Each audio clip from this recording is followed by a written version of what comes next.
Teddy Riner, bonjour. Bonjour. Merci de nous accueillir ici au dojo. Vous sortez de l'entraînement, c'est la raison pour laquelle vous êtes... Encore un petit peu en âge, ouais. Ce que l'on comprend parfaitement. Cette semaine, Teddy, c'est la semaine des Outre-mer. Toutes les chaînes de France Télévisions s'ouvrent au territoire ultramarin. Alors évidemment, les territoires outre-mer, c'est pour vous la Guadeloupe, les abîmes. Est-ce que ça vous fait quelque chose d'être considéré par tous ces habitants comme vraiment le fer de lance, le porte-drapeau? Ce sont des gens qui s'identifient à vous, qui rêvent de vous, qui vous admirent. Bah ouais, je peux comprendre.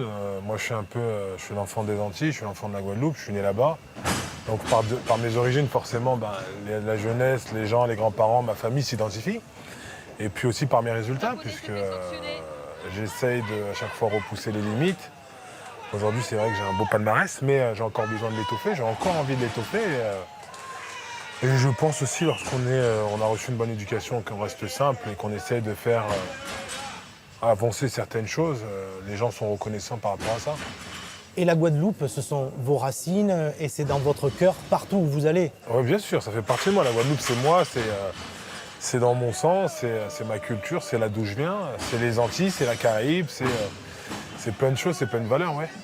Être considéré par toute cette population des Antilles comme un héros, est-ce que ça vous touche davantage que d'être considéré comme un héros français ? Bien sûr que ça me touche davantage, puisque c'est la Guadeloupe, c'est là où je suis né, c'est là où je passe mes vacances, c'est là où je me ressource. Quand j'entends ça, bien sûr que ça me fait chaud au cœur. Je me sers justement de ça pour continuer en ce sens, à faire de belles choses, des grandes choses. Et puis voilà, ça me rend fier, ça rend fier ma famille. On revient au judo. Vous avez repris l'entraînement il y a déjà plusieurs mois, quelques semaines, plusieurs mois. Comment sont vos sensations? Comment vous vous sentez? Ça va, j'ai de bonnes sensations. J'ai réussi à retrouver un de mes meilleurs niveaux. Pas le meilleur, parce qu'il reste encore beaucoup de temps pour l'étoffer. Mais dans pas longtemps, voilà, je vais pouvoir reprendre la compétition, pour aller me confronter, pour savoir où j'en suis, pour aller chercher aussi les premiers points pour le côté olympique. Donc voilà. Cette année de transition, 1 an et demi, elle était nécessaire, elle était presque vitale pour reprendre un peu de Ouais, elle était punch. carrément nécessaire. J'avais besoin de souffler après, j'ai envie de dire, une première partie de carrière qui était plutôt longue. Ça m'a fait du bien de couper, ça m'a fait du bien de souffler, ça m'a fait du bien de prendre soin de moi, prendre soin de ma famille, de m'aérer l'esprit. Et voilà, maintenant, retour aux choses sérieuses. Alors la compétition, le retour est programmé, on peut en parler. Ce sera au Canada. Alors comment ça va se passer dans votre tête là? Comment vous appréhendez ce moment? Ça s'apprend pas. Moi, je suis content de reprendre parce que je me suis entraîné, j'ai donné tout ce que j'avais sur le tapis pour pouvoir retrouver un de mes meilleurs niveaux. Maintenant, ça va être d'aller chercher les autres, chercher la confrontation, prendre du plaisir, prendre un maximum d'informations et puis surtout aller chercher des points pour se qualifier au jeu. Et pourquoi le Canada? C'était le bon moment au niveau du calendrier? Ouais, c'est le bon moment. C'est aussi, j'ai envie de dire, une nouvelle destination.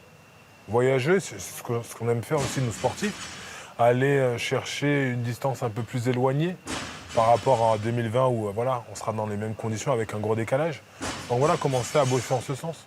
Donc là, c'est le vrai point de départ, si je puis dire, en termes de compétition avant les JO de 2020. Oui, c'est le point de départ. C'est la première qui va me permettre de me mettre dedans, qui va me permettre de savoir où j'en suis. Ça va me permettre aussi de me qualifier parce qu'aujourd'hui, lorsqu'on regarde mon classement à la ranking list, il est tombé vu que j'ai pas fait beaucoup de compétitions.